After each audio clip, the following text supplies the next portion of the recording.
Okay, recording has started. Go ahead. Sorry for keeping you. Go ahead.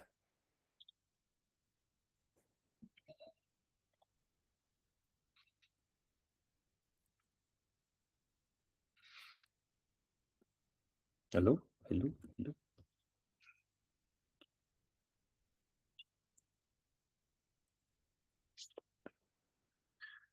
Hello, hello. I lost the student. He was ready to present and I held him back. There we go.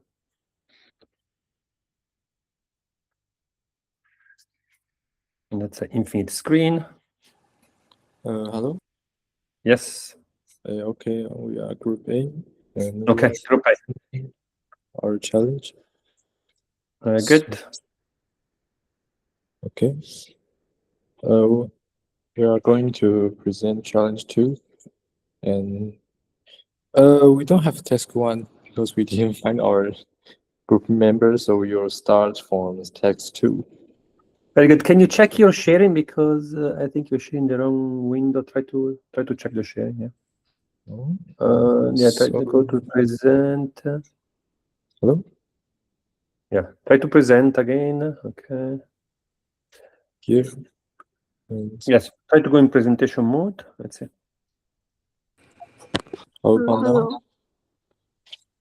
When you go in presentation mode, something happens. I think maybe you have to share you have to do share window and then share the. Now? Yeah, you have to do share window. Can you see my screen now? Nope. No.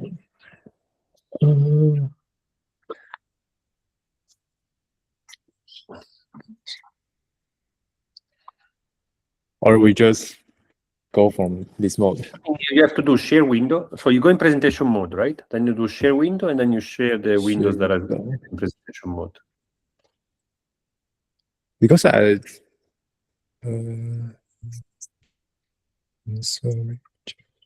We believe in you. We believe in you. Take your time.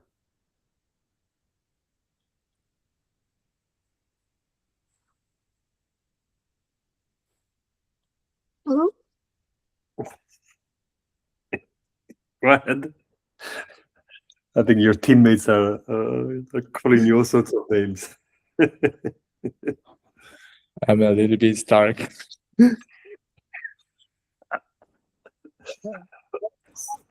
Sorry, I will stop. Let's see if some other team member is better at using. Okay.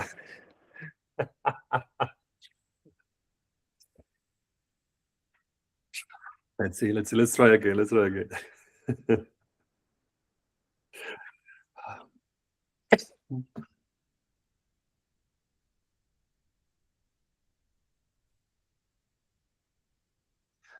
Is there some other team member that can do this? Come on, guys. I believe in you.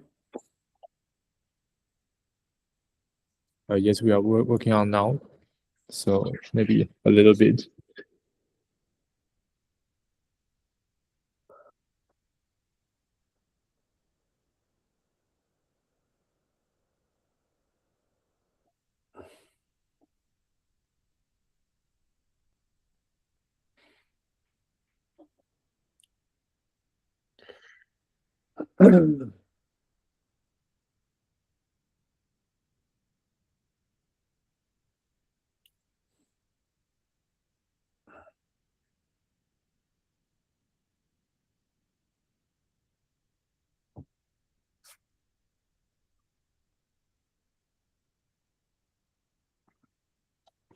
Come on, guys. I believe in you. If you want, you can send me the slides and I'll present for you guys. No problem. Okay, let's see. Attempt number 2. Going to presentation. Let's all clap. For this small. It's a small success for Group A. It's a big success for all of us. Go ahead, guys. Today it's really... Go ahead. In text 2, we compare different activation functions in a CNN model. We keep the same model structure and training settings and only change the activation function. Then we evaluate their impact on accuracy. training behavior, and model performance.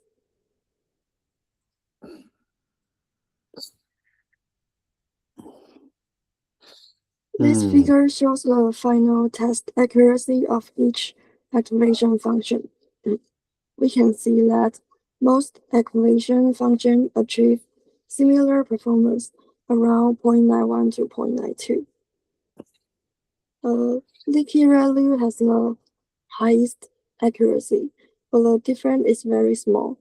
On the other hand, sigmoid and softplus perform significantly worse. This indicates that activation functions don't strongly affect final accuracy. Yes, fine. For this problem and so on, okay. Because here you weighted so how many, because you're missing too many details, right? So do you have the network architecture? What was the learning rate? How many this is after how many iterations, do you know?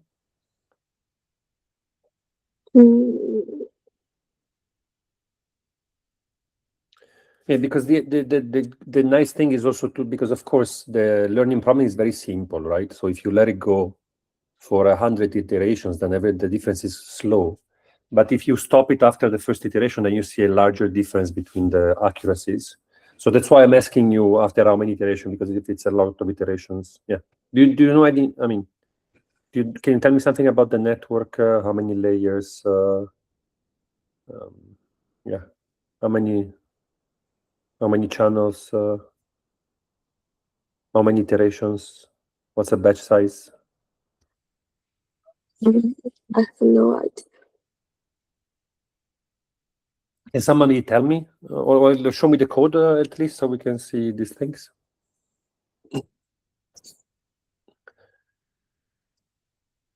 Now we have to stop presenting. So just show me the code a second and we go through the code quickly. Yeah.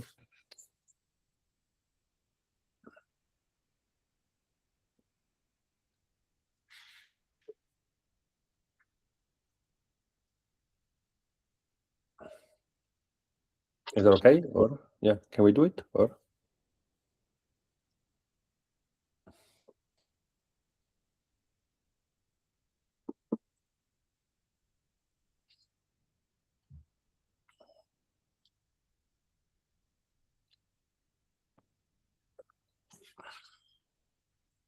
guys, can somebody tell me what's happening?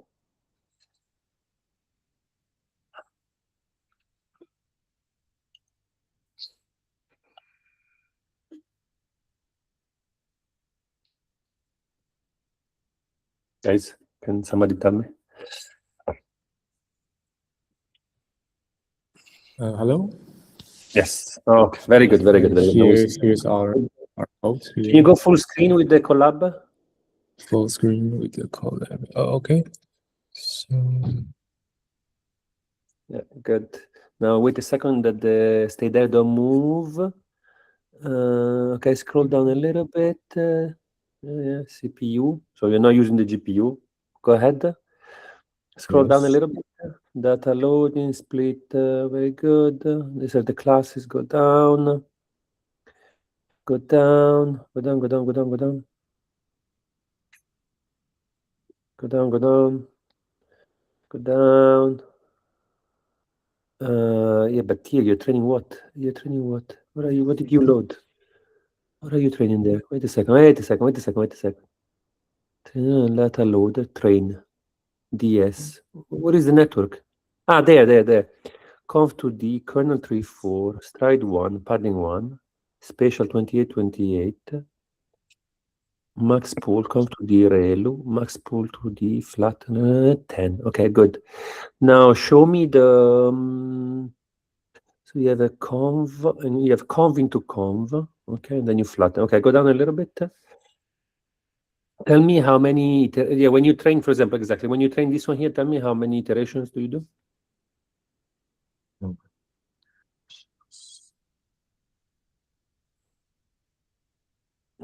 Yeah, go down a little bit, go down a little bit. CNN print model, okay, go down. Let's see when you train. There, total, that's the total number of parameters for 400,000. Okay, go ahead. And learning rate 10 to minus 15 epochs. Okay. Do you have a plot of the do you have the plot of the accuracy over the epochs? Go down. Maybe here. Oh, gee. After one, yeah. After one iteration, you're already like 87%. And so, okay, good. So you after 15 epochs, you're already saturated fully. Yeah. Good. Go down. Learning curves. Let's see. Learning curves. Okay, so you see that you're overfitting, right? You see that, yeah. So after epoch 8, you're just overfitting, right? Go down. Per class. Okay, go ahead. Okay, go ahead with the presentation. Got it. So you did 10 epoch, but you're overfitting heavily. Yeah. Okay, good. Go ahead. Because you're not doing any augmentation, right? So. Good. Okay, got it. Go ahead. Then this figure shows the final test. This figure shows the percentage of dead neurons. A dead neurons means the output is always 0 and doesn't contribute to the model. We observe that rarely produce about 19% dead neurons, especially in the fully connected layer. In contrast, other activation functions have almost no dead neurons. So let me comment on this, right? So because here you take a dead neuron to be an exactly 0 output, right? But you see that the ReLU is the only one that has a 0 output, okay? So you understand that the ReLU is the only one that in the negative axis, in the negative input has a complete 0, right? Yeah. But of course, there is some sort of thresholding that you have to do here, right? So you have to say, oh, let's say the average neuron as an output of like amplitude 1.5, right? And then there are these neurons that have a 10 to the minus 5. So of course, the 10 to the minus 5, you can consider them as dead, right? So this is, you understand what I mean, right? So you should have like sort of thresholded away the value so that a very small output will still be considered as dead.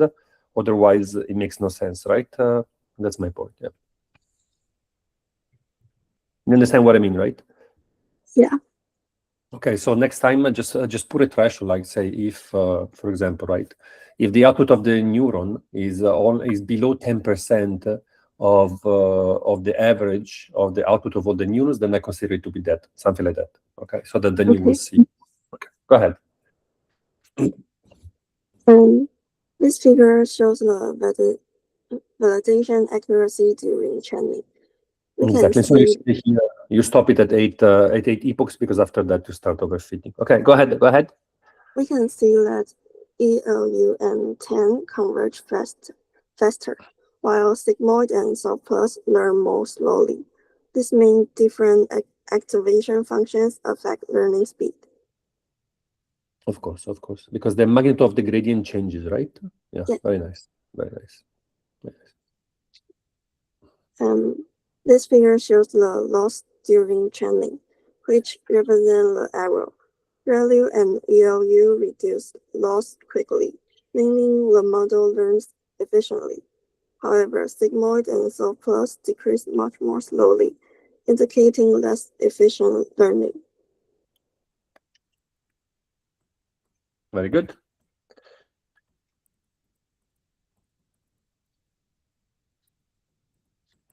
Okay. Okay, I will go on fact 3. And we will focus on weight initialization and network diversity. And we compared 3 strategies, Savior, HE, and Uniform, to evaluate their impact on accuracy, dead neurons, and the optimization landscape. And next slide, please.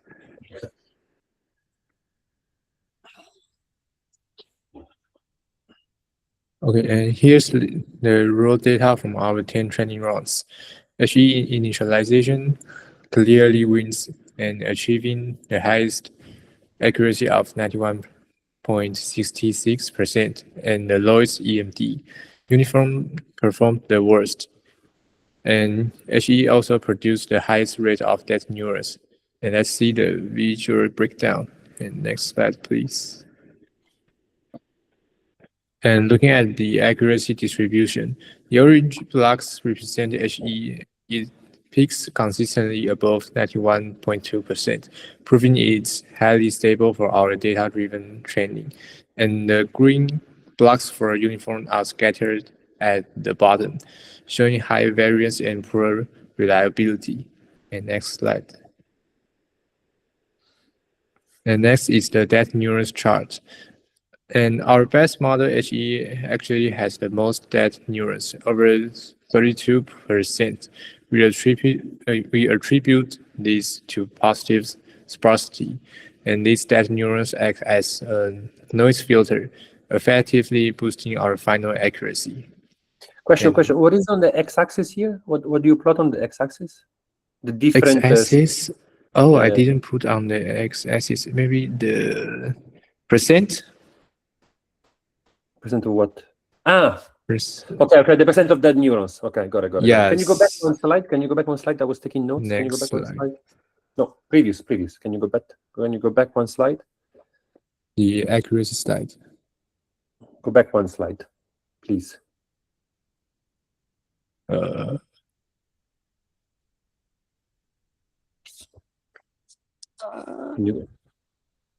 on the keyboard there is an arrow. My internet is disconnected.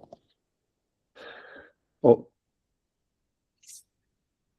I just want to see the previous slide because I was taking notes and I didn't see the slide.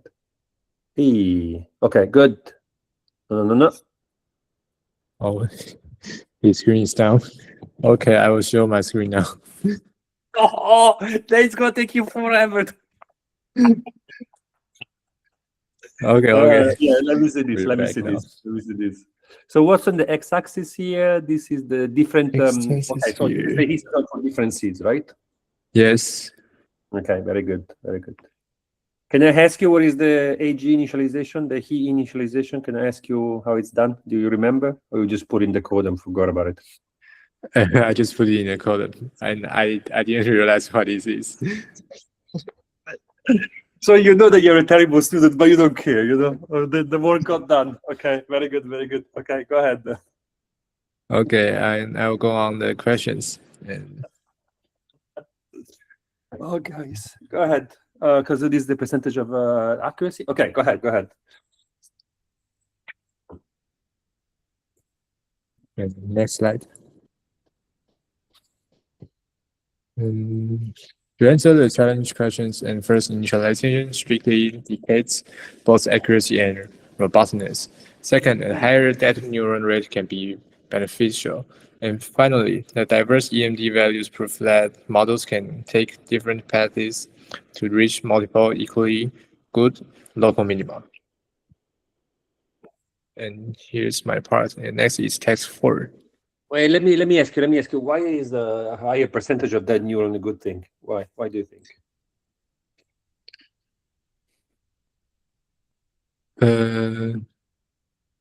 It's a subtle thing, right? It's a subtle thing. Go ahead, tell me. May I ask, you mean the accuracy of the neural network, or what? No, you said it. You said, oh, having a higher percentage of dead neuron is a good thing. That's what you said. And I'm asking you to elaborate on this. Like, why do you think it's a good thing?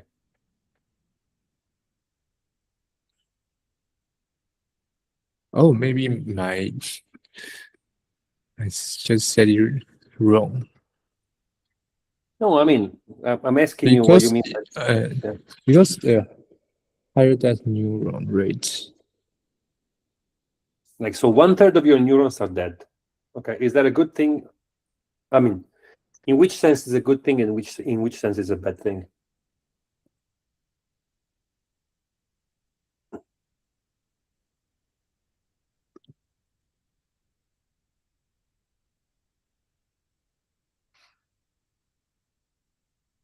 Maybe higher is good, or But why? Why?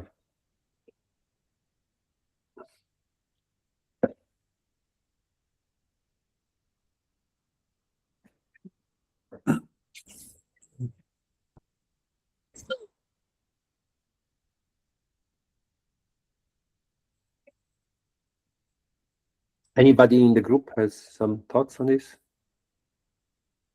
If it's a good thing or a bad thing to have the neurons?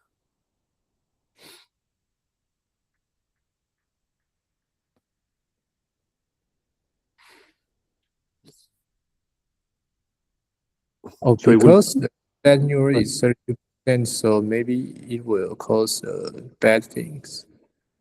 What bad things? Because the neurons are dead, so the network cannot work completely. Okay, go ahead. In which sense? In which sense? Sense.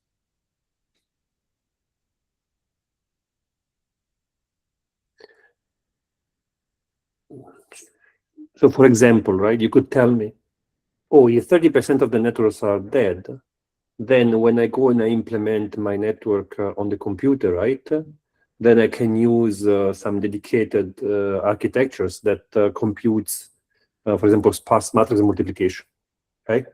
So matrix multiplication is very expensive. So when I have my inputs and I multiply my inputs for my weights, this usually has a certain complexity, which is a complexity of a vector times a matrix, and the complexity of multiplying a vector times the matrix is n to the power of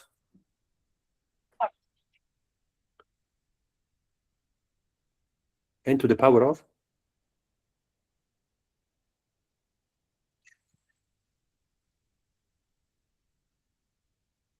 go ahead. Like what is the complexity of doing matrix multiplication? Matrix vector multiplication. What's the complexity of that operation? The higher the complexity, No, but how does it scale? Let's say you have n neurons, and you have n neurons goes into other n neurons, right? So when the output of this neuron comes in, you have to multiply by the matrix of weight. So the matrix of weight is n times n. So you're doing a matrix multiplication of a vector, a matrix of size n. Huh? and also the complexity is n squared. Are you sure? Can it be n squared? Yes. Yes. If Or you n. Go ahead. Right, because it's n times n, so maybe it's n squared. Yeah, but you are repeating this n times, right? Yes. Row, column, row, column, row, column, row, column, right? So it's actually, so the trivial one is n cube. But then there is this Strassen algorithm. Have you heard about this Strassen algorithm? Have you heard about this Strassen algorithm? The Strassen algorithm brings down the complexity to 2 to the power of n to the power of 281. Okay. Okay. Have you heard about this? Uh, So if you do this, the complexity becomes 2 to the power of 81. But if your matrix has 30% of the entity which are 0, then there is some specialized operation that lets you bring it down to, let's say, n to the power of 2.5. So it's good to have dead neurons because the complexity gets lower. Okay, so you can have a faster inference of the network because you have more zeros in your matrix multiplication, so the algorithm is faster. Also, think that you have to write this network into an FPGA, let's say, because you have to put it into some camera or some dedicated hardware, right? Then you can take a lot of the neurons out, and you can have a dedicated architecture where you have less connection in the circuit, and the algorithm is faster. But what is the bad thing about of having so many dead neurons? What is the bad thing?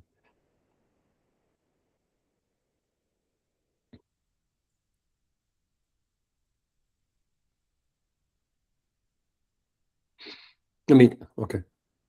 So one is the one that you said, right? That the network has less diversity, because you can think that in order to do a computation, the network only learned one way of doing that computation, right? So there is no information processing, right? So you have extra neurons that could be doing some processing that makes your computation more robust. but you're not using them, right? So you're wasting resources because you taught your network that only one successful path across the network to do the computation, and you're wasting the rest. But even if you are not using them, you still have to store the weights, and you still have to train it. So you wasted a lot of your training time, for example, to teach the neurons to do nothing, right? So it's not been very efficient, and your network is not doing a lot of processing. So you gave the network resources to do something, and the network didn't utilize these resources. So you're wasting energy and time. Go ahead. Task 4. Tell me, guys.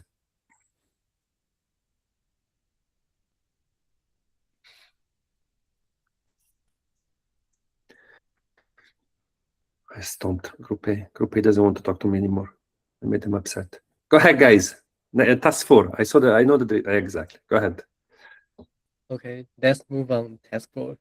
The task involves testing a custom activation function, a adaptive switch gated ReLU, and a custom pooling layer, softmax weighted pooling.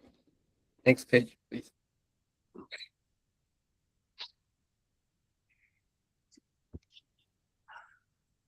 The slide guy, it's very slow. 按下一页。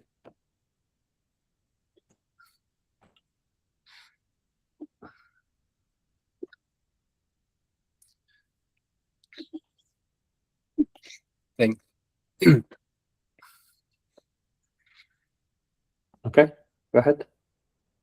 Right, the slide presents the theoretical motivation and design formulas for the proposed custom layers.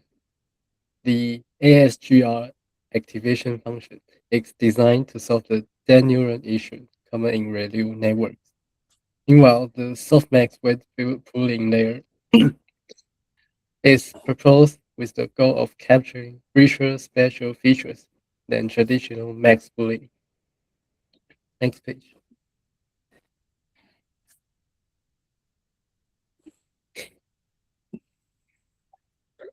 Next page, please. The slide operator is connected.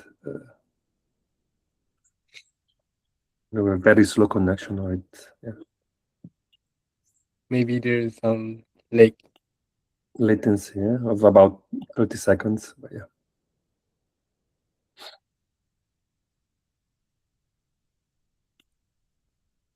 Okay, here we go.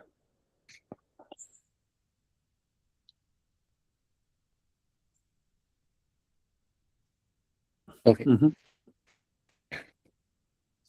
This slide provides the statistical summary of model performance across 10 different random seeds.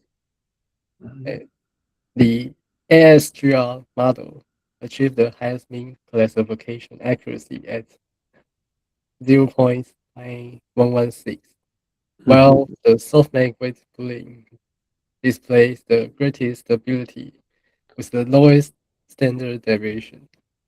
The result indicates that while the proposed pooling layer improves training stability, the custom activation function provides the most significant boost to overall model accuracy. Next page. The bar chart on this slide quantifies the prevalence of dead neurons across different model architectures. The results clearly demonstrate that modules utilizing the ASGR activation dramatically reduce the percentage of dead neurons compared to the baseline and soft pool models. So what is the hybrid one? What is the hybrid doing? Hybrid is both use ASGR and soft pool.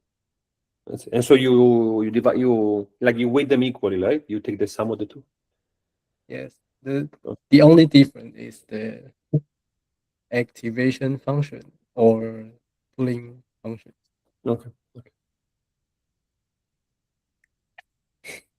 This confirms ASGR effectiveness in enhancing network generalization by keeping more neurons active. Next page. This slide evaluates how the different models perform on augmented fashion minutes data. I see. So now you do augmentation. Very good. The ASGR-based models consistently outperform with the other architecture, including the baseline. The softmax weighted pooling models underperformance in this scenario. I think it is not a good design in this test. Okay, that's all. Next And then, page. but I want to see the training time. Let's see if you also have the training time, right?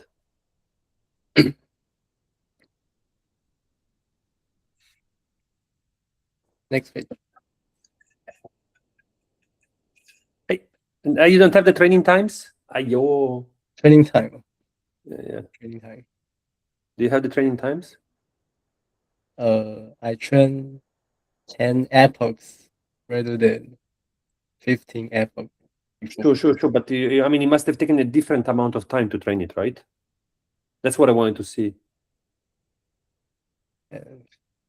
Could you say it again? So, because the more complex are the functions, right, the longer it takes the machine to compute the derivatives, right? So I wanted to see that it will take a different training time for the different architectures to achieve a certain accuracy, right? So if you have 10 iterations, it doesn't take the same amount of time to these 4 methods to achieve the 10 iterations, right? I didn't recall the training time, but I it was very different, right? training so fast, just a few minutes. Yeah, okay.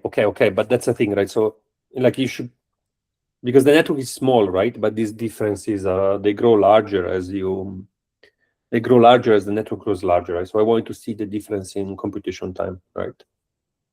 Okay. Does it make sense? Because then the question becomes, right?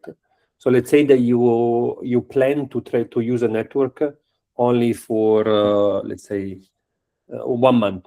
Okay, let's say that you have a network that does the weather prediction, right? So you train the network, you use it for 1 month, and then you know that you have to train the network again. Then in that case, right, should you the amount of time that you spend training versus the amount of time that you spend doing inference, they are comparable, right? And so then it becomes a question whether you should choose a simple activation function that can be trained fast, or you should choose a more complex activation function that has a higher accuracy. Does it make sense? Yes, I see. So that's also what I want you guys to think about. I'll do it next time. Always think about what to do. Huh? Doing more, not doing less. Go ahead. Let's see the CAN networks.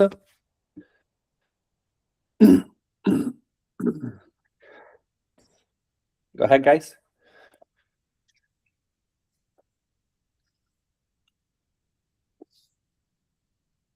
Seems you're doing the slides every time before presenting them. Go ahead, guys. Let's go. Hey, what about the CAN networks? Since this time we Nice. lack one group member, and Nice. we So can he was do task 1 and task 5. Yeah. we don't know where he is, so there's no one because after midterm week, a lot of people stop showing up because they're doing electronics or magnetism or whatever, and they have to drop the course to focus on their required courses. That we're sorry for that. no comment. Okay, very good. Group B, come Group B. Talk to me, Group B. Lucky. Can Group B come? Group B, come talk to me. Yes. Hello.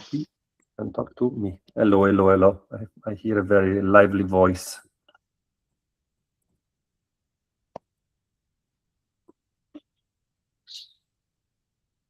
I see Google Slides, so this should be easy. No. Okay. Same problem as before, guys. Please. It has been like 3 months of class. Okay. you have to share the slides, the full screen slides. Huh?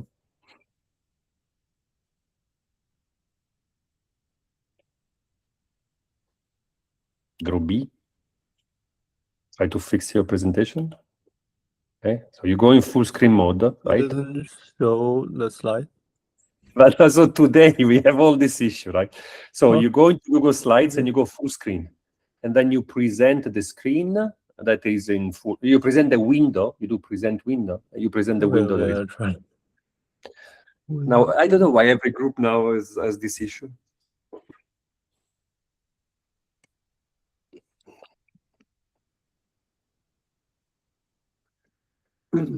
So how is it going now? Okay, very good. Go ahead. Okay. Very nice.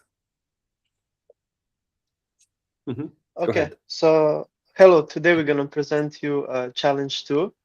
So yeah, let's go to next slide. So let's start with preliminary setup. For this challenge, we're using fashion MIST, which is a data of 60,000 close image. And each image is 28 by 28 pixel in grayscale. And there's 10 categories like t-shirt, trousers, and sneakers. So we decided to split the data into 70% training, 10% validation, and 20% test. And all the images are normalized to the range of -1 to 1 for better training stability. So let's go to next slide. Here's the CNN architecture. So the baseline for the CNN has 2 convolutional blocks. So the first block has 32 filters with 3x3 kernel, batch normalization, real activation, and 2x2 max pooling. And stride 1, And, right? Stride 1. Yeah. And the second block is similar, but it uses 64 filters. And after the convolution layer, we flatten the feature, pass them through a fully connected layer with 128 units, then drop out 50%, and finally output 10 classes. And this network has really a lot of parameters. So yeah, I mean, the previous group had 400,000, right? So you guys have smaller filters than the other group. The other group had 64 filters, then 232. But yeah, so it's sure you should still train in in a few minutes. Go ahead. Yeah, we will have slightly different results, but it's interesting to see. So let's go to next slide. For the training configuration, we use cross entropy loss with Adam optimizer and the learning rate of 0.001. The batch size is 128, and we train for 15 epochs. We set the random scene to 42, so we're sure that the experiment is reproducible.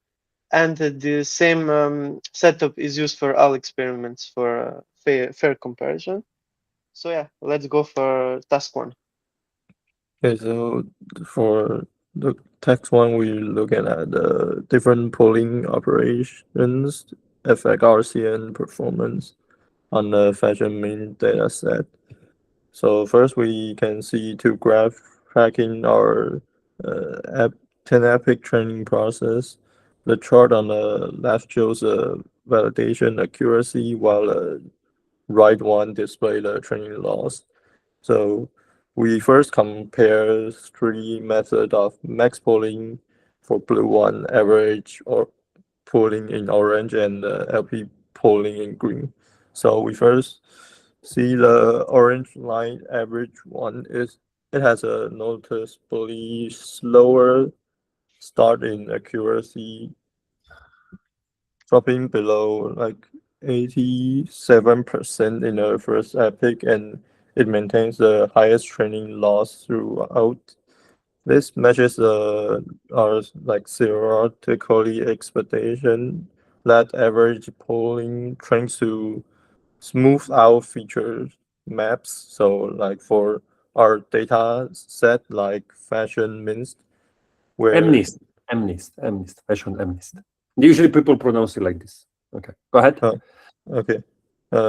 Recognize the sharp edges and outlines. It this smoothing effect result in poor performance. So for the LP pooling, which P did you use? 2, 1? Which P did you use? What? The LP pooling, which P did you use? LP pooling. 4? 2. 2. Okay. Yeah. Good. Yeah, and okay, so next we'll see the max pooling, the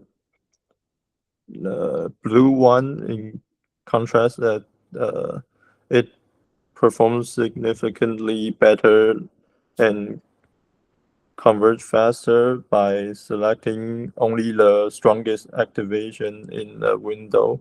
So max pooling effectively isolate key defining features like the color or something like that, and which exactly what the model need for accurate classification. So then the LP pooling we use P equals to 2. So this generalized approach yield the best overall result. So it consistently maintain the lowest training loss and achieve the highest validation accuracy, about like 93%. And then next page we add the mix and gap one. So the mix pooling is a red one. We said that both 50% of the max pooling and the average. So it is closely matching and sometimes slightly exceed our baseline max pooling. So also reach an accuracy of around 92 to 93. Yeah. And while these methods succeed because they retain the dominant edge of the features. So, and then we saw the last one, purple one is global average pooling. It represents by the purple line start at roughly like 68% and only climb to about 83, while its loss remains significantly higher than the rest. So I think it's because the gap compress the entire feature map into a single vector per channel. So by passing the massive flattened and dense layer, this reduce our classifier parameters from over like 400,000 to just like 600. So however, for shallow network classifying relatively complex shapes, this spatial compress is simply too aggressive and lead to underfitting. So in conclusion, our data proves that for shallow CNNs on fashion mist, pooling method that emphasizes strong local activation like LP mix or max pooling are more effective, and gap, while efficient at reducing parameters, may require maybe a more deeper network architecture to perform better. Agreed. Okay. What's the name of the data set? Tell me again, what's the name of the data set? What's the name of the data set? I What's the name? Go have ahead. some hard to pronounce it. Just the people agreed. No, I mean, it's funny because people agreed on the way to pronounce it, right? And it's not written anywhere, right? It's just that we all agreed to call it. Repeat with me, MNIST. MNIST. M, like the, M. so you don't say the M, you say the, like when you do the spelling, right? Yeah. M. Repeat with me, MNIST. MNIST. MNIST. Very good. So it Okay. starts with a vowel. It starts with a vowel, right? It starts with the vowel e. A. It starts with a Yeah. vowel A. Try to say A. Yeah. A. Right. Yeah. Amnist. Means Very good. Very good. okay. Very good. Okay. Okay, so I'm just teasing you, okay? I will never say anything about your English is perfect. Yeah? It's just that you pronounce okay, that okay, doesn't okay. So we go on task 2. Okay. exist. Ignore me, okay? Ignore me. Go ahead. Okay. So for task 2, we investigated how different activation function affect our CNN performance, and we are specifically looking at the dead neurons and accuracy. So let's go to the next slide. So yeah, what we tested these 5 activation functions that have different personalities, and each model was trained for 15 epochs using the Okay. same. Sorry. No, go ahead, because before it was 10, right? The previous section was 10, so now it's 15. Just go ahead. Yeah, I'm just imagining the overfitting versus underfitting. Go ahead. Okay. So yeah, we tracked here 2 main things: the classification accuracy and dead neuron. And dead neuron is the neuron that output 0 for all validation input. So here, let's go to next slide, which is a result summary. Here are our main result. We figure out that Swish achieved the best validation accuracy at 93, but the difference is really small. The range go from 92.3 to 93, and the only big difference that we show up is in dead neurons, where RealU has 29% of dead neurons while the other have 0. So it's interesting to see that despite losing 29% of its neuron, RealU still achieve good accuracy, which is only a bit below Swish. So yeah, So let's go. the same comment of the other time, because I should have written more clearly, right? So because of course you just check the exact value 0, right? I should have be clear that it was a value closer to 0 with respect to the average neuron output, right? So that was my mistake. I should have. You understand what I mean, right? Because if you look at the Litirelo, there's going to be a lot that have 10 to the minus 5, right? Or for example, the tonnage, right? So the tonnage really slopes down slowly towards 0. So it will take an input to, let's say, minus a million for the output of the tonnage to be 10 to the minus 5, right? So I should have been a little bit clearer in explaining this. But do you understand what I mean? My point is that the other neurons, they also have dead neurons. It's just that the neurons produces a 10 to the minus 5 output instead of 3, right? And so just, yeah, go ahead. Okay, I will think more about it next time. No, I should have been clearer. Go ahead. Okay. So let's go to the next slide to see where specifically in the RealU the neuron died. So when we look deeper into that, we see that all the dead neurons are fully in the FC in the FC layer, where 65 out of 120 neuron died. And this is normal because these are more vulnerable, because there's more connection between them, and it's more easier to get stuck with negative input. And this tells us that the conv layer with the shared weight are more resistant to the dying neural problem, and that the FC layer is less resistant to that and more vulnerable. So yeah, let's go to. Good point. So if I had to go, can you go back one? If I had to guess, right? That's something that I have to think about it. So if I have to guess, I think for a conv layer to become dead will be that a certain filter is equal to another filter.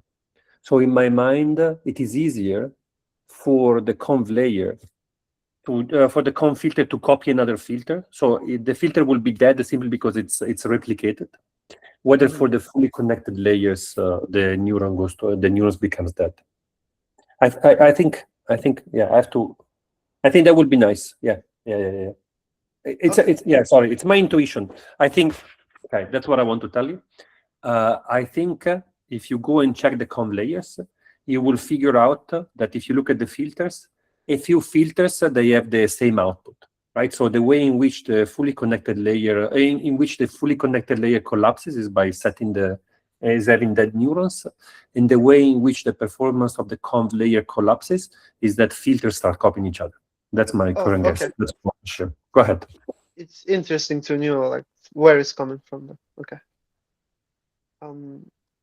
So yeah, this is our training dynamic over time. So here we can see that the training curve show how activation learn over 15 epochs. So on the left, the training accuracy, we notice that the ReLU starts slower in the first epoch, while the switch and the other start a bit more faster. And by the end, there is not a big gap. We see that the validation are really squeezed, that the results are really squeezed together within a range of 92 and 93. So in simply word, this tells us that the task difficulty is the real bottleneck here and not the activation function choice. Excellent. Yeah, this is also what the other teams have. Yeah, very good. So yeah, here this bar chart makes just the result more clear. So we can see on the left the final accuracy. We see that they achieve really similar performance, and on the right that really has only dead neurons. So it's just to show with other graph. So we can go next slide. And here it's just to show again in that scatter plot that we can visually see that there's no real connection between dead neuron and the accuracy. So it was just to make the our interpretation more clear. So we can go to next slide. So yeah, our first question was like, which activation function of the fused dead neuron, and does it correlate with accuracy? So we see that no, that really has 29% dead neuron and the other have 0, but this was wrong in our case because we should have filtered out the one that are close to 0 as well. But either way, I think that conclusion would be same, that maybe there's no direct in that problem, that there's no direct correlation with accuracy with dead neuron and yes, accuracy, because we saw the problem was something else, the bottleneck was somewhere else. So we can go to next question. So do smooth activation like ILU outperform ReLU? So yes, but barely. Swish won at 93% versus 92.79. It's small difference, but the small difference makes sense because fashion MNIST is simple and our network is shallow. So maybe in deeper network we will see higher difference. So yeah, that's it for task 2.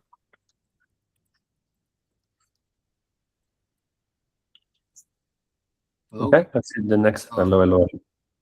This part of my presentation is test 3 of web initialization and network diversity test.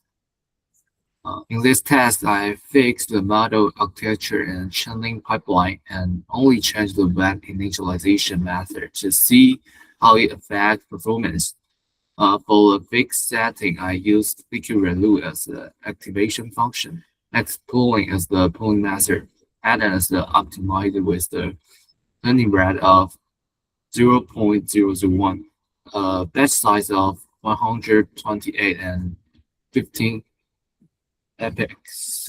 I compared 3 initialization schemas, Xavier, Gorod, T, Canning, and uniform initialization. For each schema, I trained the model with 10 different random seeds. So in total, I run 30 experiments. I choose liquid ReLU because in test 2, it achieves strong validation accuracy and also completely avoid the dead neural problem. So in test 3, I fixed liquid ReLU and focus only on the effect of initialization. Next. This slide shows the grouped summary over 10 rounds for each initialization schemas. First, for best validation accuracy, the three methods are actually very close. However, Xavier achieved the highest mean best validation accuracy, which is 92.692, followed by He at 92.6426 and Uniform at 92.5973. For final training accuracy, achieve performance the best with a mean of 95.2573. This suggests that actually initialization helped the model build the chain data more strongly. But if we look at the final validation accuracy, Xavier is strongly better. So although HE learns the chain data more aggressively, that does not translate into better generalization. Yes, another important result is that all three schemas has 0% dead neurons. This means that neurons percentage was not used for different metrics here, mainly because the key rules already prevent dead neuron. Yes. Finally, for web diversity, Xavier and HE are both around 0.009, while Uniform is lower at 0.006. This suggests that Xavier and HE led to slightly more diverse final web configurations. Overall, the validation ranking is Xavier first, and second is HE, and Uniform is the worst one. But differences are small. Yes. Next. Nice, very good. These figures show the distribution of best validation accuracy across 10 rounds for each initialization schemas. The main observation is that free distribution overlaps strongly. This tells us that initialization does affect performance, but only modestly on this CNN and dataset. At the same time, Xavier has slightly higher center and relatively compact spreads, which suggests that it's the most balanced choice in this experiment. HE shows a wider spread, means its performance varies more across different random seeds. Uniform is also fairly stable, but its average performance is slightly lower. So main takeaway from this figure is that initialization matters, but the effect is not dramatic. Just next. This figure compares the final training accuracy and final validation accuracy of the three initialization methods. We can see that HE initialization gives the highest final training accuracy. This means it fits the training data the most. However, its final validation accuracy is not the best. So the larger training gains does not lead to better validation performance.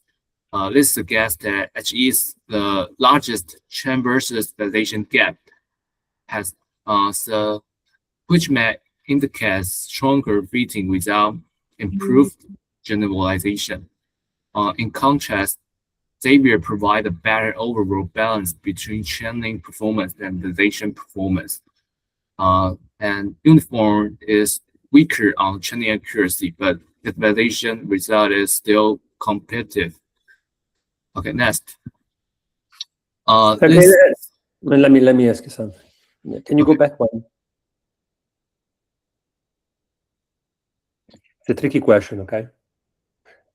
So how do you think the random values are generated in the computer? How do you think sorry? the algorithm works? Yeah, how do you think these random values are generated in the computer? Meaning that with the previous group, right, we discussed the complexity of the matrix times vector multiplication. Okay. Now I want you to think about the complexity of generating random numbers. For example, the uniform distribution versus, for example, a Gaussian distribution, right? Yeah. How do you think these random values are generated inside the computer? Tell me. How to How they are generated? How they are generated? how do I generate it? Yeah, how they're generated? Yeah. Just call a random function. Yeah, of course, of course. But Yes. when you call the random function, what happens inside the computer? What do you think happens? Oh, what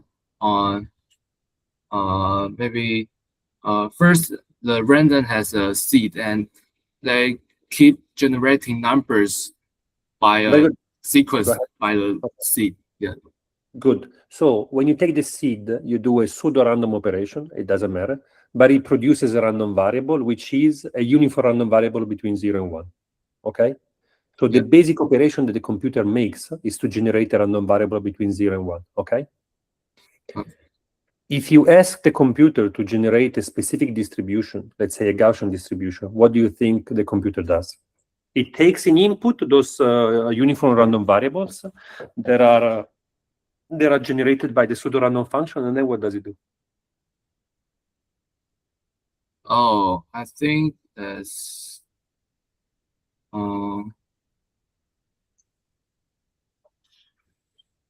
maybe by mode. It generate a number and mode by how to say the probability.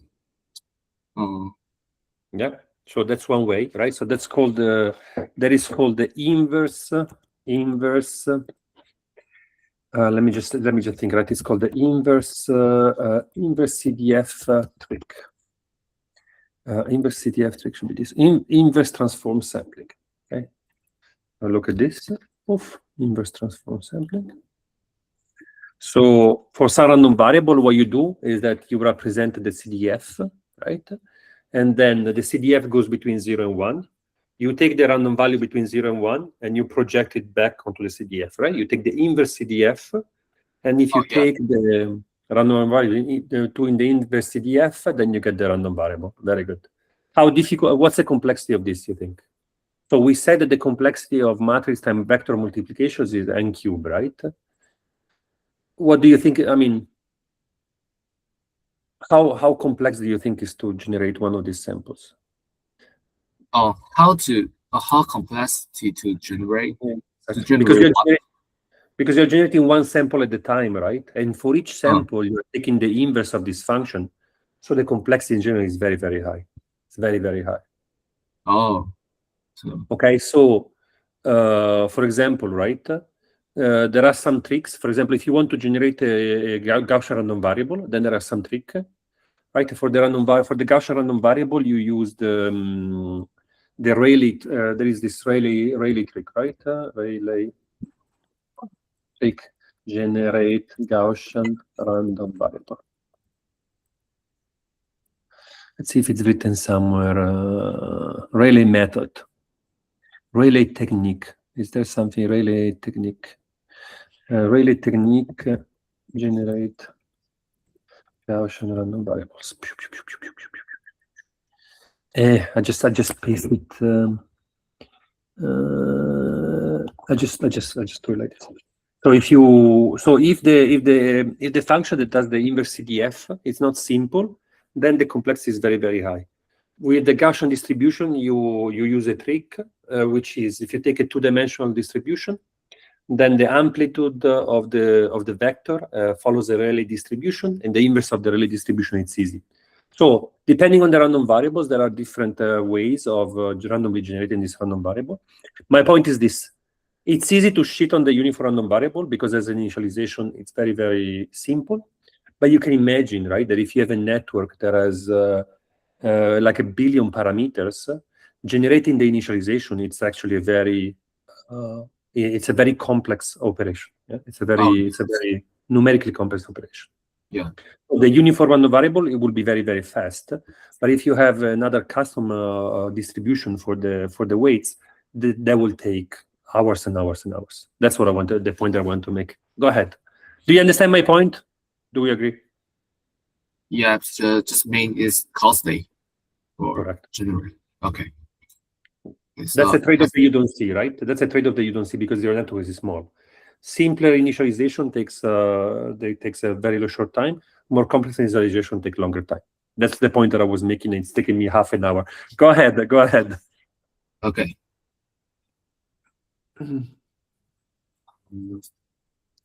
This scatter plot shows the relationship between wet diversity score and path validation accuracy. The key point here is that different runs ended up with different wet configurations, but their validation accuracies were still very similar. Most points fell into a narrow validation range, roughly between 92.5% and 92.9%, even though the diversity score are different. This suggests that the model can converge to different parameters solution that still achieve similar predictive performance. In other words, the optimization landscape likely contain multiple effective basins rather than only one unique good solution. So this figure supposes the idea that different wets can still lead to similar validation accuracy. And next, this slide summarizes the interpretation of the result. First, the accuracy distribution overlaps strongly, so initialization does not change performance on this test. Second, you can say drastically. Don't be afraid. It's just drastically. Drastically. Okay. Very good. Second, the chain versus validation gap is largest for HE, which suggests that it feeds the chain data more strongly, but without better generalization. Third, different web configurations can still reach similar validation accuracy. This indicates that the loss landscape has multiple effective solutions. So overall, test 3 shows that initialization affects the optimization behavior and the diversity of learning solution, but its effect on final validation performance is relatively limited. Okay, next. Finally, here are the key findings of test 3. First, initialization affect performance only modestly on list CNN and dataset. Second, Xavier was the best overall choice, but because it combined the highest mean validation accuracy with relatively stable performance. Third, actually produced the highest chaining accuracy and also relative high wet diversity, but it did not achieve the best validation result. Fourth, uniform remained competitive even though it was weaker in chaining accuracy. Fifth, the neural percentage was 0% for all 3 schemas because liquid rule effectively prevent dead neurals. Yeah, so that's my part. Very good. Okay, so it's my turn to talk about task 4. Next page, please. So in this part, we aim to design custom activation functions with better properties. And so specifically, I wanted the activations to avoid the dying neuron problems, because normally we think that with dying neurons, it's not good for our CNN. So I want to avoid the dying neuron problems. Also, I wanted to maintain a stable gradient flow. So for dying neuron problems, this typically happens in ReLU when the input is always negative. So since the gradient is also 0 in this region, the neuron stops updating its weights. And for gradient flow, unstable gradient flows, in activation functions like sigmoids or tang, hyperbolic tangent, the function saturates for large inputs, so causing the gradients to approach 0. Next page, please. Yeah, but the tonnage is very slow. Huh? Go ahead. Yeah, just I hate tonnage because it's so slow. Yeah. So it's a here personal issue. Go ahead. Okay, so now I'm going to talk about some of my custom activation functions. So here, our first custom activation is I call it a piecewise function that combines linear and smooth nonlinear components. So for negative inputs, we use a scaled linear function alpha x, which ensures that the gradient is non-zero and prevents neurons from becoming inactive. And like for positive inputs, we add a smooth nonlinear term, beta hyperbolic tangent of x, which enhances the representation power of the model. And the derivative is defined piecewise. Like in the negative region, it is a constant alpha, and in a positive region, it becomes 1 plus beta times the quantity 1 minus hyperbolic tangent of x squared. Right. So in my code, I choose alpha equals 0.1 and beta equals 0.2 because I think that if alpha is too large, maybe the negative activations may dominate and destabilize trainings. And beta is not that big. It's also because I don't want it to cause like excessive curvature here. Very nice. Very nice. Okay, so the second, oh, no. Okay, yeah. So the second custom activation function is I call it a fully smooth, and it's based on the swish function and combined with a small linear leakage term. So the term x, how to say that? X, sigma x provides smooth linear behaviors, and while the additional term gamma x ensures that the gradient remains non-zero even for negative inputs. And then the derivative consists of like these three components: the sigmoid term, the interaction between inputs and sigmoids, and the linear leakage. And here in my code, I choose gamma equals 0.1 because I think that if gamma is too large, then the function maybe becomes overly linear and loses its nonlinear benefits. Okay, next page. So next, we're going to talk about the poolings. So pooling is used to like reduce the spatial size of feature maps. So like in CNNs, the most common pooling method is like max pooling and average pooling. Okay, next page. So here are some custom poolings of mine. The first one is, I call it soft max average pooling. Soft max average pooling. Yep. So it's like an attention-based pooling operations. So instead of choosing only the maximum value, it gives larger weights to large activations. So it behaves like a max pooling when beta is really large and average pooling when beta is very small. Yeah. So in my code, I choose beta equals 3. So it has the weights that are different. And in the backward path, the gradient depends on both the soft max weights and the input values. Yep. So each input contributes to the output, and its gradients depends on its relative importance in a pooling window. Next page.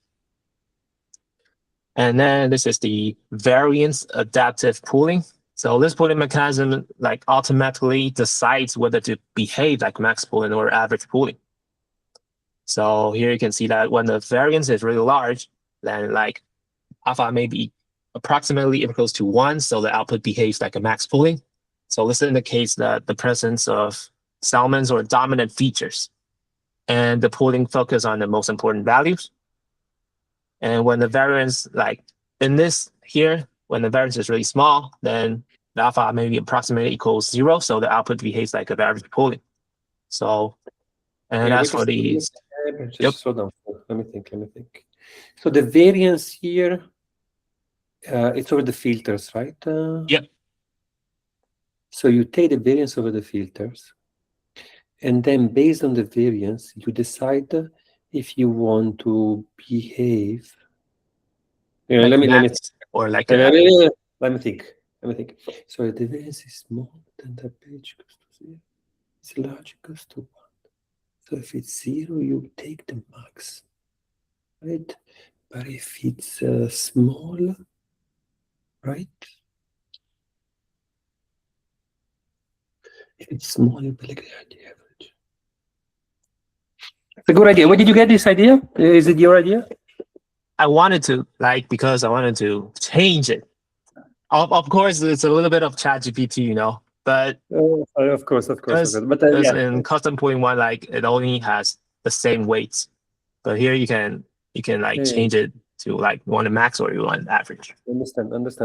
Yep. I'm thinking about the derivative of the variance. Let me think about the object. So because how do you get the derivative of the variance? Yeah, I just differentiate it. Yeah, because here, So that's easy, right? That's an easy one. Okay. So so the autograd will still go through fine. Yeah. So because the alpha is because the alpha is dynamic. So question, your alpha depends on x, right? Yep. So when you take, so why are you not taking the derivative of alpha? Wait a second. Should you take the derivative? Yeah, you should take the derivative of alpha as well, right? Why don't you take the partial alpha? Partial alpha. Right? Because here, you understand what I mean, right? So the chain rule should also propagate to alpha, right? So when you have, let's take, you have alpha times the max, right? This Yeah. will be and you want to do the partial x. Then you will do partial alpha over partial Because x. if you do like partial alpha, maybe it means that alpha is a constant. Then it would be wrong because the variance may change and the alpha is also changing. No, but here you don't. My point is this: in this expression that you have at the bottom, you don't have the derivative of alpha with respect to x. But the term should be there, right? Because alpha depends on x, correct? Yep. So the formula is missing the other part, right? Where you have partial alpha, you have plus partial alpha, partial x multiplied by whatever, right? Mm. Do you agree? Yep. Oh, of course, it's going to work anyway, right? It's going to work anyway because it's like batch normalization, right? So it's Yeah. okay, right? So you basically you don't back propagate through the alpha. And I think that will work better, right? Because if you then try to control the variance, to control the behavior, it's going to become a mess, right? But you understand my point. Theoretically, it should be there. Yeah. So maybe it depends. Like both terms depends on x. So alpha also depends on x. Yeah, good. But this is so. Do you know if somebody tried this idea in the literature? Did you check? I think no. I think this is a kind of a new one. Yeah. Like a can. You have your cam pooling. Go ahead. Go ahead. Yep. Okay. So next page. Okay, so here's the hardest one, the third one, the magnitude randomized pooling. So here this one is You went crazy only with this, generated by like it told me to do this. Like it, but I think this is cool because it has the probabilities in it. Like for max pooling, it always picks the largest, and average pooling the average result. But in this, we don't always pick the max. We randomly pick one value, but largest value has higher probabilities, with smaller values has lower probabilities. So we can see from the formula here, like taking absolute value is to measure the importance and adding epsilon is to avoid division by 0. And then we normalize it to make the probability sum to 1. So we have some examples here. So like if we have 1, 2, 5, and 2, then we calculate the probabilities here. Then we can see that for 5, here it has a probability of 50% to be chosen. And like for 1, it has 0.1, 10%. Like, so larger values have a higher probability of being selected, but smaller values still have a chance. Yeah, so the randomness maybe help prevent the model from relying too heavily on a single dominant features. But of course, this is a fashion MNIST, so it's not very big. Yep, next page. Just a second, let me think.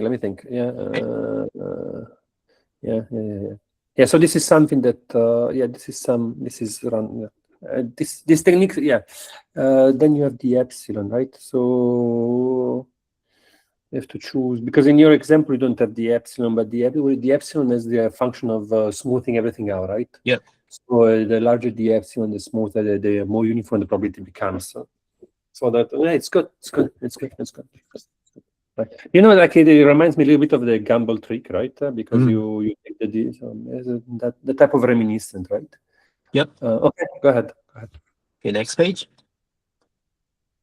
So here's the overall performance. Okay. So this figure shows that the training and validation accuracy and loss for different combinations of custom activation functions and pooling methods are actually not that different. So you can see from the accuracy curves, you can see that all models improve rapidly in the first few epochs and then gradually converges. And most models converge within around like 5 to 8 epochs. And the difference between models are relatively really small, like they're almost around 92% to 93% accuracy. And among all, the piecewise smooth plus the variance adaptive cooling achieves the best performance. So this So- variance adaptation does the trick, right? The variance adaptation seems really Yeah. really help. And we can also like observe the models using variance adaptive cooling. You can see that it tends to perform slightly better than the others. And so from the loss curves, you can see that all models show a consistent decreasing trends, which confirms that the training process is stable. So one observation is that the performance difference between models are really, really small. So I think that this is mainly because like fashion MNIST is a relatively simple data. Like it only has like 10 classes and grayscale. So classification tags is not very One of the complex. classes is ankle boots. Can you believe, as an Italian, I have to look at the data set. Ankle boots is a class. It's so Yeah. unnerving. So as a result, like the performance showing is limited. So and improvements from architectural changes become like maybe marginal. So we can compare to the best activation function like leaky value and like max pooling. You can see that the fast validation accuracy is 92.94%, which is only, and mine fast one is the 92.85. So it's actually like quite the same. But CNN already has a very accurate thing to like accurate this thing. Yep. So this is my part. Yeah, very good, very good, very good. All right, so now I'm going to start the text 5. Okay, next page, please.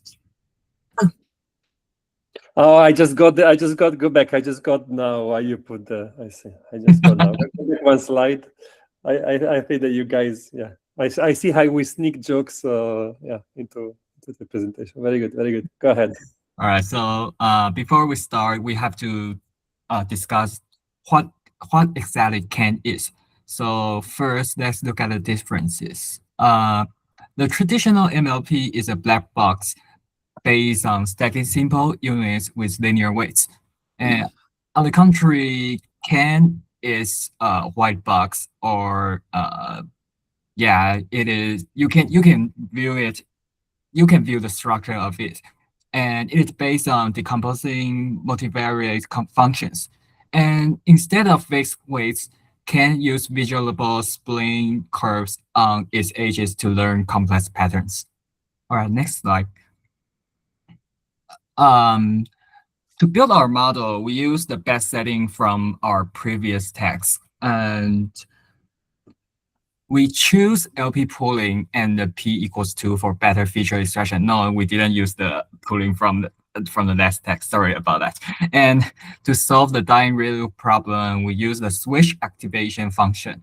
And we know that switch is already for the continuous function. So yeah, I think combining them would work good. And finally, we set the CAN grid size to 5 because we have to keep the training time around 15 seconds or lower per epoch. Next slide.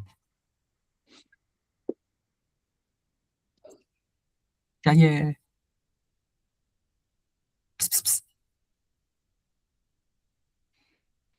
哎，等一下，哎 which one？ 对，哦，对，这页没错，抱歉。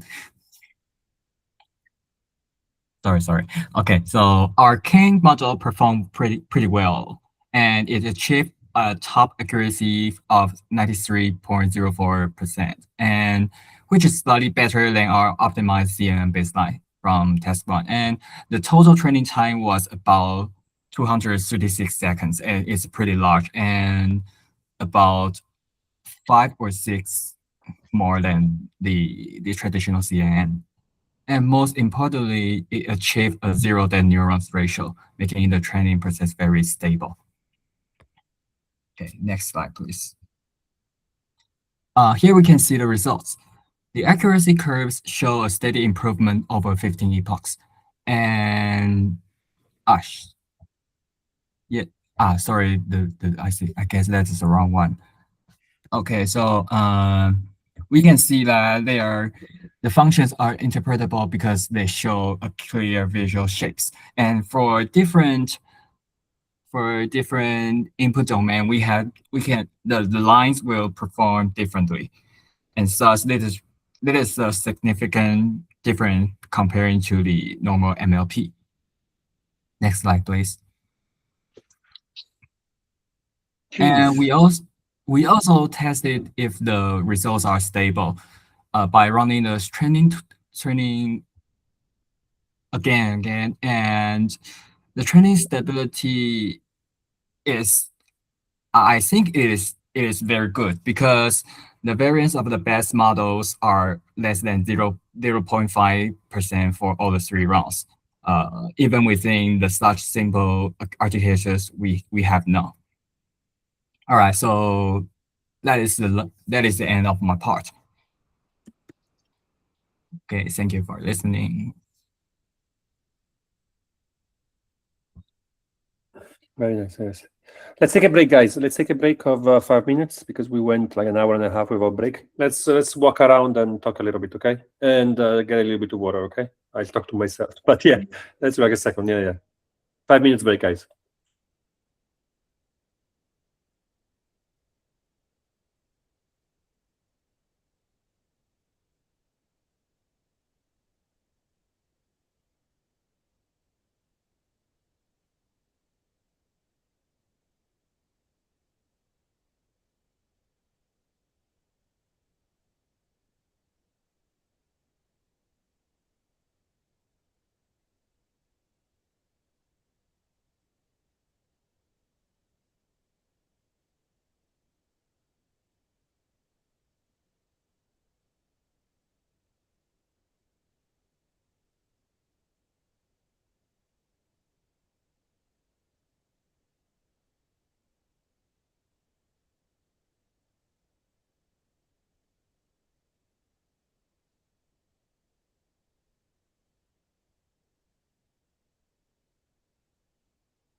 Hello, guys. I'll try to do my best, but I think let's see if I can do the whole of group C. If group C is too intense for me, we cover next time. I'll try to do my best. Maybe we do halfway group C, really, guys. I would like to convey to you the mental energy that I need to use in order to provide feedback, and it's very tiring. Go ahead, guys. Group C, please. Take it slow. Be nice to me. Yeah, I really like the last group. You guys did a very good job for the last group. Because I'm still thinking about the variant, the activation function with the variant. It's a good idea. It was working so well. Yeah, it's a good idea. Okay, whenever you're ready, guys, go ahead. Okay, so see, and I'll start with task 1. And this chart is mainly the same with the the last group. And Exactly the same, right? Because you I'll- both have the same seed, so it's exactly the same result. Go ahead. yes, but it's a bit different at the when the apple is near by 10. And when we look at the validation accuracy chart, the polling with which polling operation significantly impact is our accuracy is like the max polling and the L2 polling converge much faster and achieve the higher accuracy around 92.5%. However, the average polling, which is the orange line, struggles around the very first apple and consistently underperforms the max polling and the L2 polling. And Let me ask you. because Let me ask you. We have been discussing complexity in this class, right? What do you think is the complexity of max pool? Which one do you think is more complex for the computer to perform? Max, average, or L2? L2, I think. Okay, tell me your thinking, right? Tell me what is the complexity of max? The complexity of max is easy. Go ahead. What is the complexity of max? N. Guessing. So the complexity of max is equal to the complexity of sorting, okay? Because you have to sort the elements from the largest to the smallest. What is the complexity of sorting? Sorting. N times N squared. Sorry, a little louder. It's n times? N times N. So n square? Yes. Not quite. So when you do sorting, right, you use something like bubble sort. So in that case, you have different performance depending on different assumptions, but it's around n log n. Very good. What about averaging? What's the complexity of averaging? Averaging N. N, that's easy, right? Because you just put the elements together, so it's just the complexity. You have as many pluses as you have n's. What about L2? Yeah. N squared. No, N. really, right? Because That's all N. yeah, I think it's also n, because of course you have to take the element square. So I agree with you that it will be n squared, but taking the square of a number when it's in binary representation, I think it should be something like that. But yeah, but basically, average pooling is for sure the easiest one, right? So if you are running something on the network and you're very much constrained, then average pooling would be the simplest. Yeah, you can also imagine it like you could do it also in the registry, right? How you would do it in the memory, right? So you will have you just stack up the bits and just sum them and take care of the leftover. Go ahead. Okay, so we'll discuss about why the average pooling performs the worst, because like it contains the information of like other pixels that is not that important, and maybe max pooling just pull out the most important information from the picture, like preserving the sharp edges and the important information. And finally, when we look at the LP pooling, specifically L2 pooling, as the green lines show, it performs well and matching and even slightly beating the pooling by the end.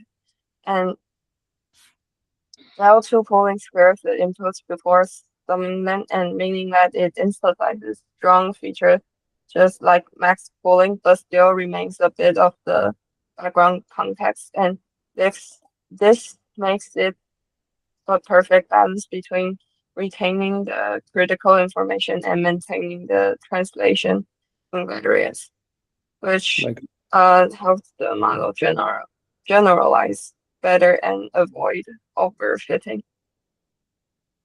Okay.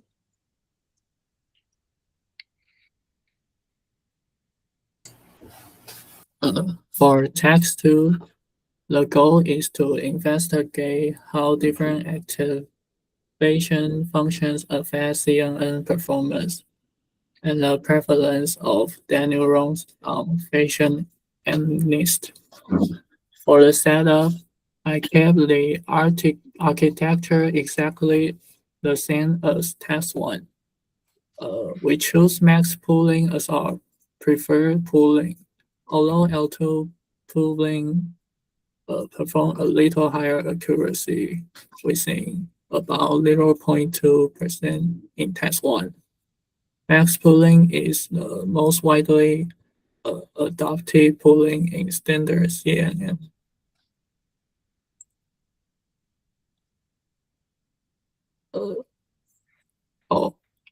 I test 5 activations, ReLU as the baseline.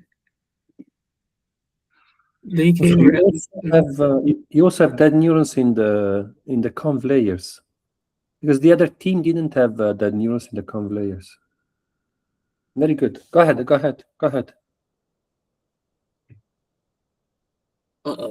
Okay. The results show that ReLU compound had about 6% dead channels. COM2 had about 9%.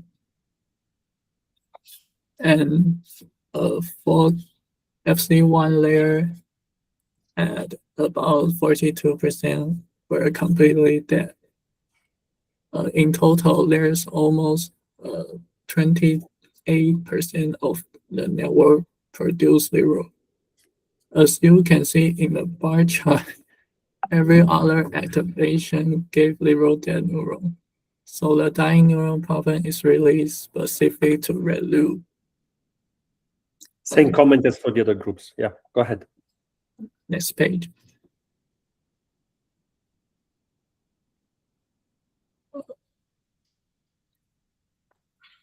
Looking at the left chart, most activation converge to similar values around 0.21 to 0.25, but Solve Plus is clearly the slowest, starting much higher and ending higher. ELU drops fastest early on, but you can actually see it starts rising again after epoch 7. That's an early sign of overfitting. Exactly, it starts overfitting earlier. On the right chart, ReLU and leaky ReLU perform essentially the same, while ELU and switch were slightly lower, and Solve Plus was clearly behind. So despite the dying neuron problem, ReLU still performed well on this dataset. Next page. Here's the full comparison. 3 trade-offs I want to highlight. First, fewer dead neuron doesn't mean better generalization. ELU has 0 dead neuron, the largest trend value gap at 5.2 2%, meaning it may be overfit. Reduced dead neuron may act like implicit regularization. They reduce the effective capacity of the network, which on a small dataset like Fashion and NIST turn out to be helpful. Second, smooth activations cost more compute. ELU, soft plus, and switch all involve exponential or sigmoid operations, which are slower per iteration than reduce simple max with zero. Exactly. And third, soft plus has the smallest trend fail gap at 1.29%. But that's not because it generalized well. It's because it underfits. Its gradient is always less than 1. So learning is slow and the model never reached high accuracy in the first place. So overall, on Bayesian MNIST, ReLU is still the best practical choice, cheapest to compute, and best generalization. Here's my part. Very nice.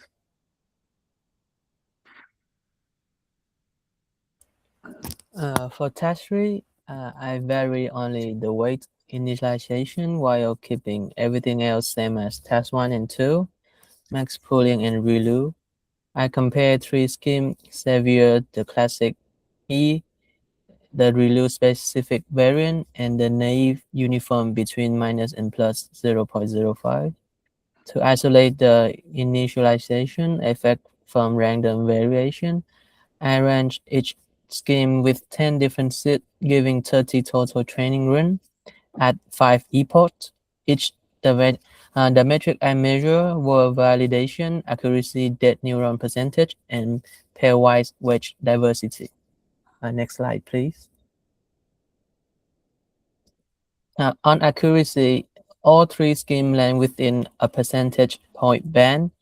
He give the highest mean at 91.8, 91.7%, and the smallest standard deviation at 0.28%. So it's the most stable across it. Xavier is close behind. Uniform is the weakest on both. Its type fixed range doesn't adapt to fan-in, so the signal shrink too fast in the early layer. So initialization barely move final accuracy, but it does not noticeably affect training stability. Next slide, please. The dead neuron result was the biggest surprise. I expect he to give the fewest since it's designed for ReLU, but he actually has the most at 18%, while Xavier has 15.5 and Uniform 16. The difference are small, around 2 percentage point, but the direction is unexpected.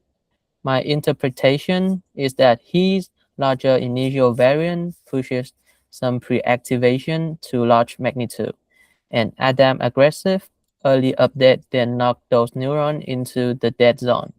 So initialization doesn't fully control the final dead neuron count. Optimizer dynamic matter just as much. Next slide, please. About the weight. For weight diversity, I use 2 permutation invariant metric, shorted absolute difference and Wasserstein distance. Wasserstein. Yeah. Wasserstein distance. So Wasser means water in German. Stein means stone. So this is the stone water distance. Yeah. So it just didn't the surname of the guy. Yeah. Okay. Go ahead. Just fun, guys. Go ahead. So the comparison isn't folded by neuron reordering.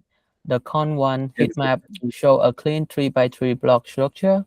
Same scheme means similar weight. Different scheme look distinct, and he stand out the most. but FC1 tell a different story.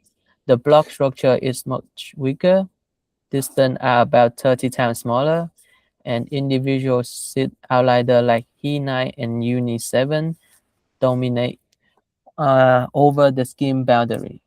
So just a second. Let me absorb this slide. Let me absorb this slide. So this is after 5 epochs of training, correct? yes. So then the 3x3 structure is because you have 3 different filters, correct? Yes. So then you take the filters and you sort them. So you sort them. So you sort. The sorting is across all weights, right? It's across all the weights of the conv1, right? So the 3x3 structure just emerges naturally. Is that correct? So do you? Let me ask you this: when you do the plot, do you plot the filter and sort inside the filter, right? Or do you sort across all filters?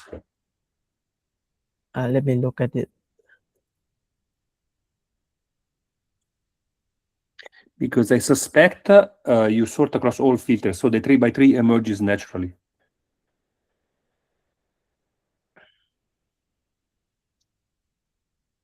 Then we have conv1, FC1, FC1.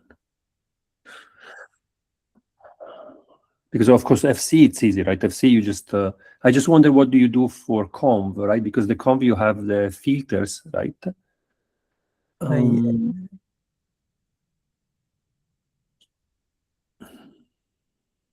Yes, I saw all the way. Got it. So what happens is that you sort all the weights, and then the weights when they feed into the FC1, then the FC1 maintains the same relative magnitude. Okay, very good. And so this is across. Is this average? No, this is not. This is one realization, correct? Yes. Okay, good. Good. Yeah, it would be nice to see multiple initialization so we can see if there is some similar structure across initialization, right? Because like what happens is that, for example, MNIST, however you initialize it, the network that you obtain, the nectar weights that you obtain after training, 99% of the time is the same, right? And I think here, since fashion elements is also very easy, I think if you have 10 different initialization, you will realize 10 different initialization, yeah. I think they will converge to the same network in maybe, I don't know, 80% of the time, something like that. So I was wondering across the 10 seats if you see the same network emerging from the training. Anyway, I'm here actually remember the initialization. Let's not forget. Yeah, it's good. This is also true. Yeah, the sentence that says early layers remember the initialization and let layer forget it. That's also very meaningful, right? Because the gradient magnitude. Usually when we train, we are in the vanishing gradient regime, right? So the gradient magnitude is larger at the bottom, and when you go to the top, then the gradient diminishes, and so the largest changes are for the bottom layer. The top layers don't change so much. Very good. Excellent. Go ahead. Next slide, please. So to summarize, initialization matters, but mostly for training stability rather than final accuracy. He gives the tightest spread but slightly more dead neuron, so it not cure all. Early layer keep a fingerprint of the init scheme, while the layer forget it. And the biggest takeaway is that different seeds find different but equally good solution. Accuracy alone can tell us if two networks learn the same thing. That set us up nicely for task 4, where the next teammate goes one step further and design custom activation and pooling function from scratch. Thank you. That was really good.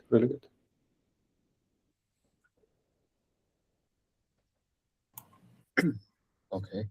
For task 4, the primary goal was to design and implement custom activation and pooling functions from scratch, utilizing manual forward and backward passes to gain deeper control over the network's internal dynamics.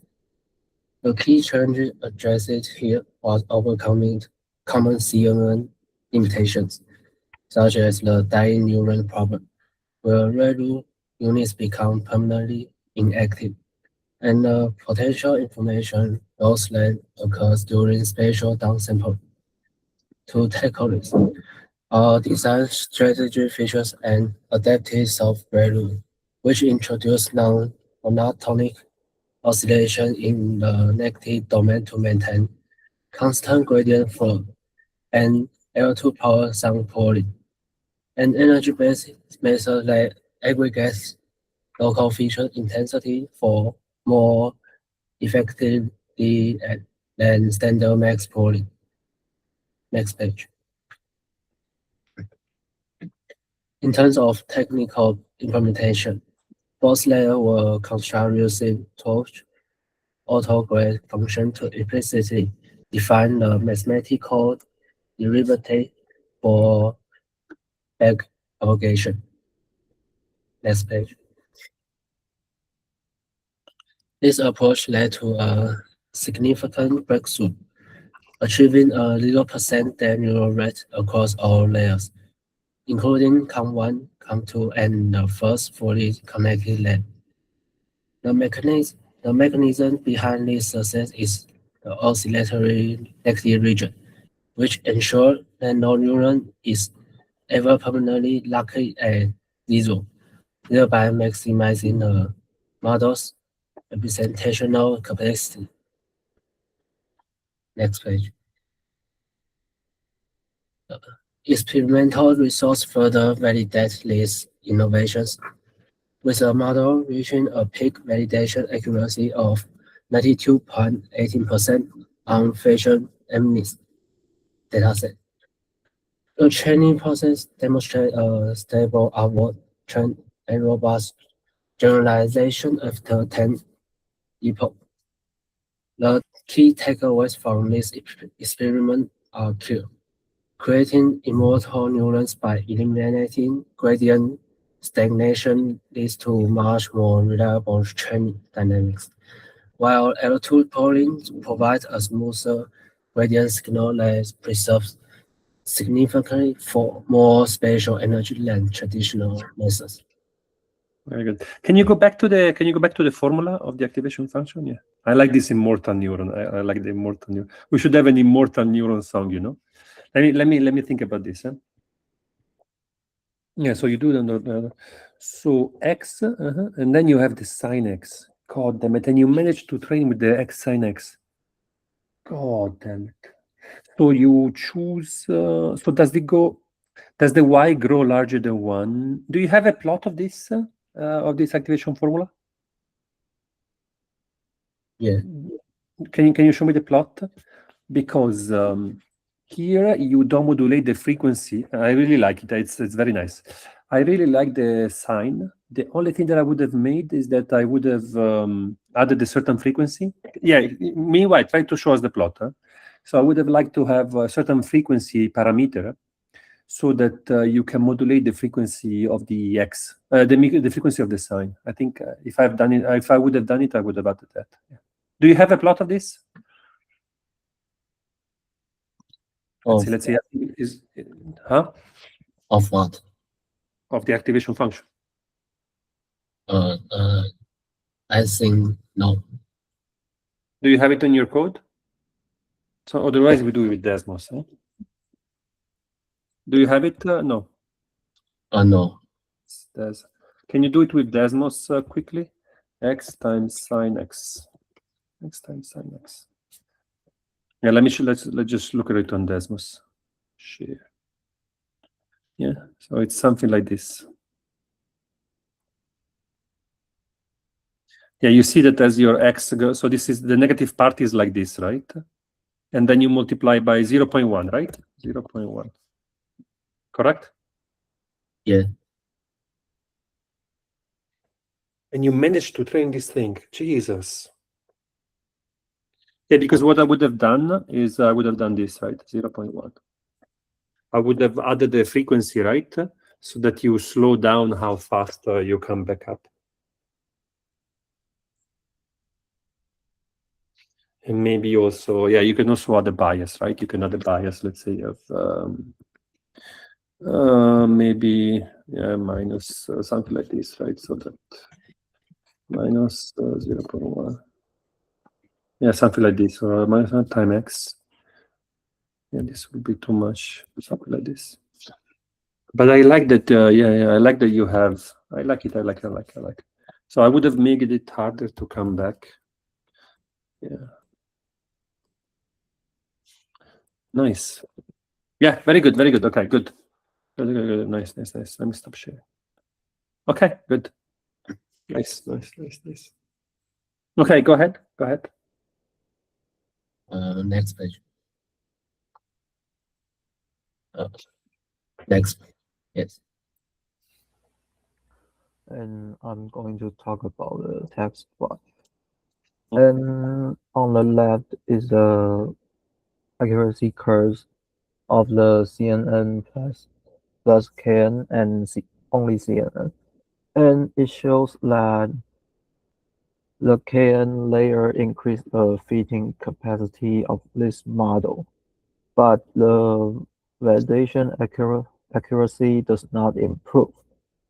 So although KN fits the training data better, but it does not improve the validation performance. And on the right side, the loss curves show the similar trend.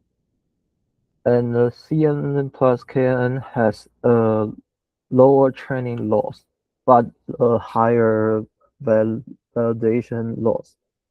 So the KN model may suffer from stronger overfitting. And next page. Okay. And this slide I compares the test accuracy, training time, and overfitting gap. And from the test accuracy plot, standard CNN is a little bit higher than CNN plus KN, but they are very close. So I think CNN plus KN does not outperform the standard CNN. And the training time it shows that CNN plus KN is like 5 more seconds more than only standard CNN. So adding the KN, Because you only have one we have only one fully connected layer, right? yeah. Because Yeah, the other guys, they saw a much larger drop in performance, right? Because they have multiple active. Yeah, go ahead. Yeah. And the tables also shows the overfitting gap, and it is 3.45% of standard CNN, while the other is 5.4%. It means CNN plus KN fits the training set more strongly, but generalized slightly a little bit worse. And and this page shows that CNN and KN achieves comparable test accuracy, but it is slightly slower and show more overfitting. Next.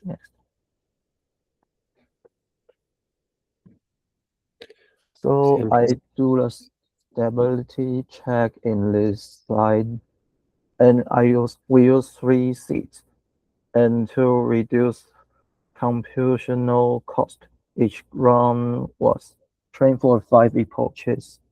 5 epochs, okay. Yeah.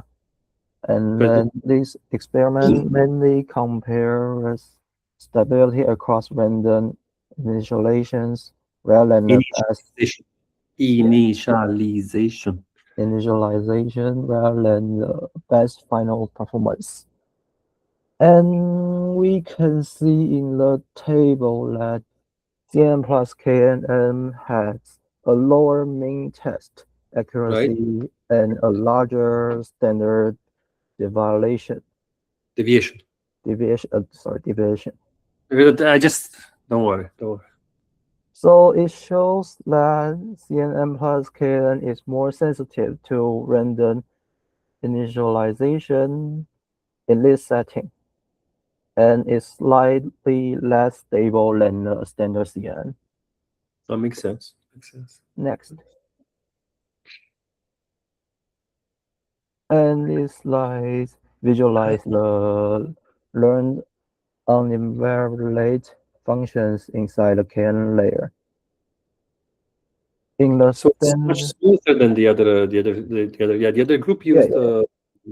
I used a different function. Exactly. They use the linear function.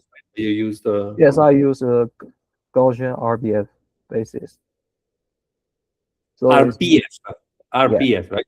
Yeah, RBF, radial basis function. Yeah, go ahead. And its standard fully connect layer. Each connection is usually represented by a single scalar weight. And in KN, however, each connection learns a one-dimensional function. So each curve here shows how one reduced CNN feature contributes non-linearly to one output class. So from this plot, we can see that last page, please. And from these plots, we can see that the learned functions are smooth and non-linear. And it means that the KNN layer is learning more flexible transformations than a normal linear layers.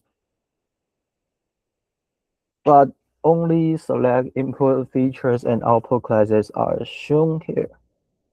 So the interpretability is still limited.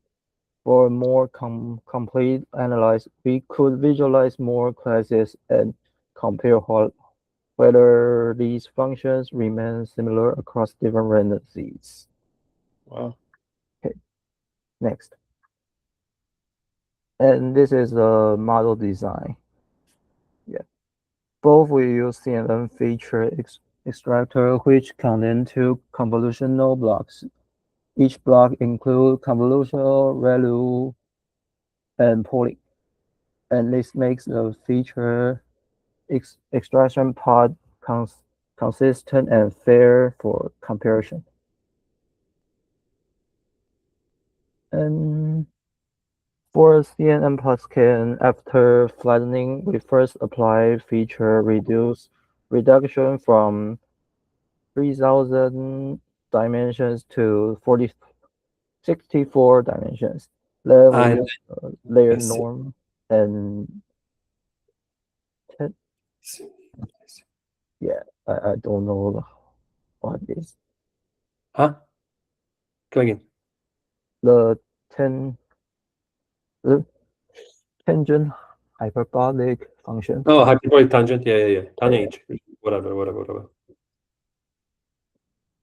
And use those functions to keep the input range stable.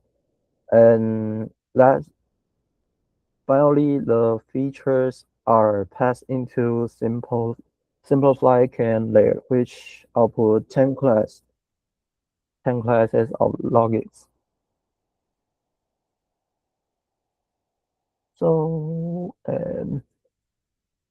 for the KN basis, we did not implement a full B-spline KN.